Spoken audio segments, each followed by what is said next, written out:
కాకపోతే అలాంటి ప్రచారం జరుగుతోంది అన్నట్టుగా ఆయన తనతో అన్నట్టుగా దిల్రాజు గారి మాటల్లో బయటకు వచ్చింది. ఓకే. అయితే ఆయనతో మాట్లాడటం అయిపోయింది అన్నప్పుడు అల్లు అర్జున్తో కూడా మాట్లాడతాను అన్నాడు. ఇండస్ట్రీలో ఒక ప్రామినెంట్ వ్యక్తిగా అన్నారు తప్ప పుష్ప వివాదానికి సంబంధించి అల్లు అర్జున్ని కలుస్తానని చెప్పలేదు ఆయన. ఓకే. ఇండస్ట్రీలో ఒక ప్రామినెంట్ వ్యక్తిగా అల్లు అర్జున్ని కూడా కలుస్తాను, మాట్లాడతాను అన్నప్పుడు ఇష్యూని సార్ట్అవుట్ చేస్తారా అని అడిగారు. కావచ్చు, అవన్నీ తెలుస్తాయి కదా మీకు ఎందుకు మీరు ఇంట్రాగేషన్ టోన్లో వెళ్తారు అన్న టోన్లో మీడియాతో ఆయన మాట్లాడారు.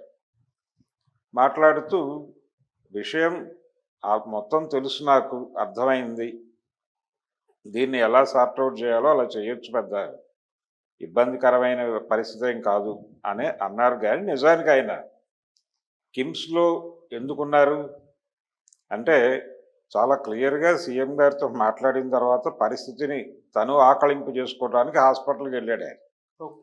వెళ్ళి అక్కడ జరుగుతున్నటువంటి వైద్యము వ్యవహారము ఇవన్నీ డాక్టర్లతో మాట్లాడి ఆ పిల్లవాడికి వెంటిలేటర్లు తీసేసి ఆహారం అందించేటువంటి ప్రయత్నం జరుగుతోంది, తను రెస్పాండ్ అవుతున్నాడు. కానీ అతనికి ఇంకా ఆ షాక్లో ఉన్నాడు, ఆ డిప్రెషను ఆ షాకుల్లో ఉన్నమాట వాస్తవం, ఎవరిని గుర్తుపట్టేటువంటి పరిస్థితి లేదు.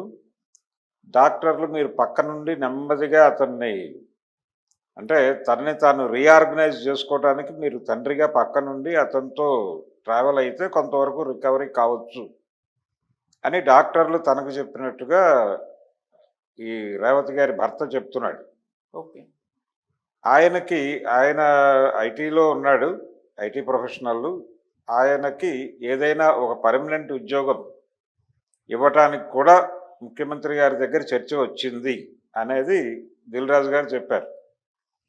చెప్పి ఆ కుటుంబానికి ఎప్పటికే అంటే ప్రభుత్వం వైపు నుంచి వైద్య సహాయం అందించడం మాత్రమే కాదు, ఇన్ కేస్ ఇంకో దేశంలో ఎక్కడైనా లేదు ఇంకొక హాస్పిటల్లో ఇంకెక్కడైనా ఈ దేశంలోనే ఇంకొక హాస్పిటల్లో ఎక్కడైనా మెరుగైన వైద్యం దొరుకుతుంది అనుకుంటే అక్కడికి కూడా పంపించడానికి ప్రభుత్వం సిద్ధంగా ఉంది అని కోమటిరెడ్డి వెంకటరెడ్డి గారు చెప్పారు ఆల్రెడీ.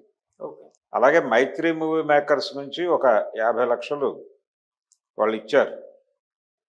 అలాగే అల్లు అర్జున్ నుంచి కూడా ఒక 10 లక్షలు అందినట్టుగా ఆయన చెప్పారు. 10 లక్షలు డీడీ వచ్చింది అనే మాట చెప్పారు. డీడీ వచ్చిందంటే ఆల్రెడీ వాళ్ళ అకౌంట్లోకి డబ్బులు వచ్చినట్టే లెక్క. కాబట్టి ఇది జరిగింది అంటే దాదాపు 60 లక్షలు ఆయనకి ఆ సినిమా యూనిట్ నుంచి అందినట్టుగా భావించాలి. అయితే మిగిలిన 15 లక్షలు ఫేజ్ మేనర్లో అనే కాకుండా వాళ్ళకి ఎప్పుడైనా అవసరమైనప్పుడు ఇన్ కేస్ అతను రేపు ఎడ్యుకేషన్లోకి వచ్చినప్పుడు ఎక్కడైనా ఏదైనా అవసరం అయితే డెఫినెట్గా ఇది మాత్రమే కాదు ఇంకేదైనా కూడా చేయటానికి మేము సిద్ధంగానే ఉన్నాం అనే విషయం వాళ్ళు చెప్పారు. ఎవరు అల్లు అర్జున్ చెప్పాడు, అరవింద్ గారు చెప్పాడు.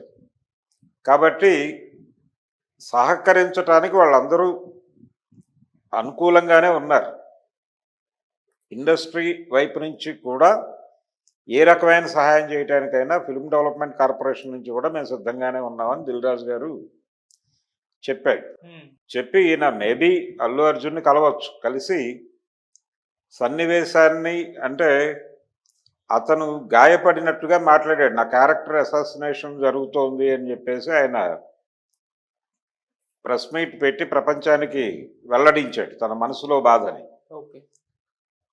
ముఖ్యమంత్రి గారు అసెంబ్లీ వేదికగా మాట్లాడిన మాటలు తనని గాయపరిచినట్టుగారు మాట్లాడుతూనే కొంచెం ప్రాక్టికల్గా ఒక మాట అంటే ఆయనకి ఎవరో తప్పుడు సమాచారం అందించారు, తనకు అందిన సమాచారం మేరకు ఆయన మాట్లాడారు, ఆ మాటలు నన్ను గాయపరిచినాయి, ఆ మాటలు ఆయనకు అందిన సమాచారం ఆధారంతో మాట్లాడారు, ఆ సమాచారం ఇచ్చిన వాళ్ళది తప్పు అన్న ఒక లీడ్ ఇస్తూ ఆయన ముఖ్యమంత్రి గారి వ్యాఖ్యానం మాటల మీద కామెంట్ చేశాడు.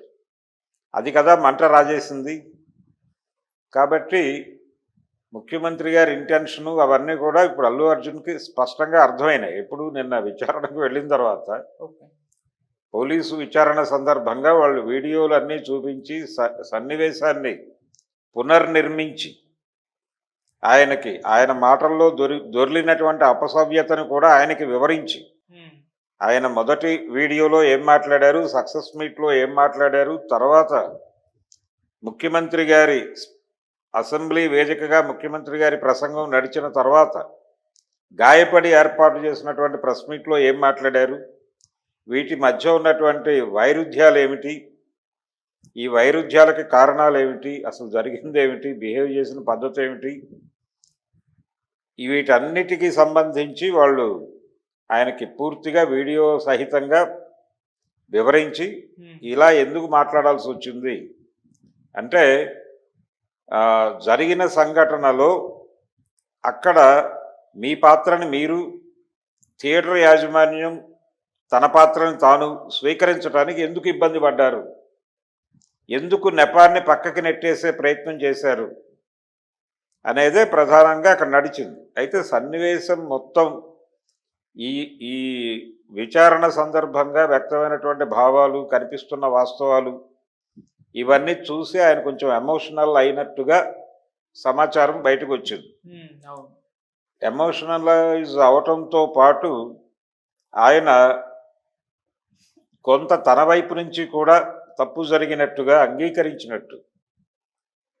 అంగీకరించినట్టుగా కూడా ఒక మాట బయటకు వచ్చింది. ఇది అధికారిక ప్రకటన కాదు. మనకి అక్కడ ఆ స్టేషన్ నుంచి రిపోర్ట్ చేసినటువంటి రిపోర్టర్లు, అలాగే వివిధ మాధ్యమాలలో బయటకు వచ్చినటువంటి ఒక అంశం ఇది. అయితే దీనికి కొంత వ్యాలిడిటీ ఉంది. ఎందుకంటే మెయిన్ స్ట్రీమ్ మీడియాలో కొంచెం విలువ ఉన్నటువంటి ఏజెన్సీల నుంచే ఈ మాట బయటకు వచ్చింది. సో ఆయన నెమ్మదిగా ఒక రకమైనటువంటి కన్ఫెసివ్ టోన్లోకి వస్తున్నాడు అనేది అర్థమవుతోంది. నిన్న విచారణ తర్వాత ఆయన కొంచెం అంటే మొత్తం సన్నివేశం అర్థమైంది ఆయనకి.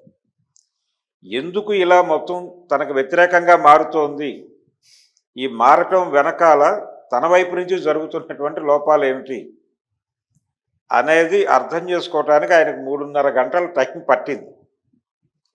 ఈ 3.5 గంటల్లోనూ తన వైపు నుంచి జరుగుతున్నటువంటి తప్పుల గురించి ఆయనకు ఒక అవగాహన ఏర్పడింది అనేది మనకు అర్థమైంది. అందుకనే ఆయన కొంచెం కన్ఫెసివ్ టోన్లోకి మారాడు. ఆయన కన్ఫెసివ్ టోన్లోకి మారితే సమస్య పరిష్కారం అయిపోయినట్టే. దాన్ని ఎవరు క్లియర్ చేయక్కర్లేదు. ఆయన వెరీ ఫస్ట్ డేనే ఈ మాట చెప్పుంటాయి. నేను మొదటి నుంచి చెప్తున్నాను ఆ మాట. ఆయన మొదటి ప్రకటన, మొదటి వీడియో జరిగిన సంఘటనలో మా వైపు నుంచి కూడా తప్పులు దొర్లి ఉండొచ్చు, థియేటర్ యాజమాన్యం నుంచి జరిగి ఉండొచ్చు, అలాగే యూనిట్ వైపు నుంచి జరిగి ఉండొచ్చు, మా పిఆర్ టీం నుంచి జరిగి ఉండొచ్చు, ఎవరి వైపు నుంచి జరిగినా ఇన్ టోటల్గా దానికి రెస్పాన్సిబిలిటీ నేను తీసుకుంటూ క్షమాపణ వేడుకుంటున్నాను ప్రభుత్వాన్ని, ప్రజలని కూడా అని ఉంటే చాలా గౌరవప్రదంగా ఉండేది.